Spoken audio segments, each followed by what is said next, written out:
చూడండి ఇక్కడ మీరు చూసినట్లయితే whether you think you can or you think you can't you are right. So అతను చూడండి ఫస్ట్ పర్సన్ ఏంటి, లిఫ్ట్ చేయగల కెపాసిటీ ఉంది కానీ లిఫ్ట్ చేయడం.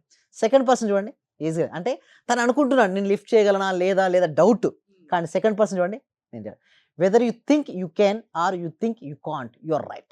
ఎవరు ఇద్దరు పర్సెప్షన్ చూసినట్టే రైటే, బట్ సెకండ్ పర్సన్ చూడండి తనలో ఎంత నమ్మకం ఉంది చూడండి, నేను లిఫ్ట్ చేయగలను అనే ఒక నమ్మకం ఉంది. సో ఇక్కడ కూడా లా ఆఫ్ అట్రాక్షన్ ఇంతే అండి. నిజంగా పిల్లో కలర్ పేపర్ పెడితే వస్తుందా? అయితే ఇవన్నీ వద్దు, డౌట్ పక్కన పెట్టండి. గురువు ఏది చెప్పాడో చేయాలి మేడం, అంతే. సెకండ్ క్వశ్చన్ కనుక అడగొద్దు. అంటే ఎందుకంటే వీళ్ళకి ఏమవుతుందంటే మేడం, లాజికల్ థింగ్ చాలా ఎక్కువైపోయింది మన చిన్నప్పటి నుంచి. మ్యాజిక్ అంటే లా ఆఫ్ అట్రాక్షన్ ఏం చెప్తుంది అంటే నమ్మకం పైన ఆధారపడి ఉంటుంది. నువ్వు నమ్మితే రాయిలో కూడా దేవుని చూడొచ్చు, నమ్మకపోతే డైరెక్ట్ దేవుడు వచ్చి మాట్లాడుతున్నా కూడా ఎవరో వచ్చి ఏదో మాట్లాడుతున్నా వీనికి ఏం అవసరం అంటుకోండి. అంటే చూడు ఇక్కడ మొత్తం దేని నమ్మకం పైన ఆధారపడి ఉంటుంది మేడం. మనం నమ్మి కరెక్ట్గా మీరు చేయగలిగి కరెక్ట్గా 11 టైమ్స్ మీకు ఏది కావాలో అది రాయండి పడుకునే ముందు. మార్నింగ్ లేచి చదువుకోండి, థాట్స్ రిలీజ్ చేయండి. 40 డేస్ మీరు చేసి సరెండర్ అయిపోండి యూనివర్స్కు. యూనివర్స్ మీకు అది 40 డేస్ లో అనుకున్నది జరుగుతుందా? 40 డేస్లో వాళ్ళ కెపాసిటీ ఇదంతా బూస్టింగ్ లైఫ్ జరుగుతుంది మేడం. జరగలేదు అనుకోండి మేడం, నెక్స్ట్ వితిన్ తక్కువ టైంలో మీకు జరిగే ఛాన్సెస్ ఎక్కువ ఉన్నాయి. ఎందుకంటే మీ ఎనర్జీ స్థాయిని బట్టి ఉంటుంది. మీ ఎనర్జీ స్థాయి ఉంటే ఇంకోటి సీక్రెట్ చెప్పిన 40 డేస్ లోపు అయిపోద్ది. మా చాలా మందికి ఏంటంటే మా క్లాస్లో ఒక 40 డేస్ లోపు అయిపోయింది. సో ఎందుకంటే మీరు అన్నాను కొంతమంది అడుగు సార్ నేను 40 డేస్లో అయిపోయింది నేను వదిలేయాలంటే లేదు, 40 డేస్ చేయమని చెప్పారు.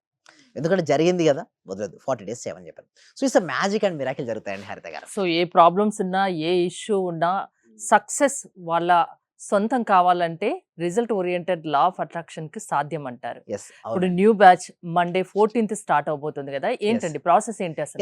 ఏంటంటే ఇక్కడ నుంచి ఏంటంటే మేడం మొత్తం సబ్జెక్ట్ మార్చేయడం జరిగిందండి. అంటే ప్రతిరోజు న్యూ టాపిక్. అంటే ఇదివరకు ఏంటంటే ఓన్లీ ప్రాక్టీస్ చేపించేవాళ్ళం, బట్ ఇప్పుడు ఏంటంటే new topic, every day is a new topic. అంటే కొత్తగా ఎనర్జైజ్ అవుతూ ఉండాలి ఎవ్రీడే.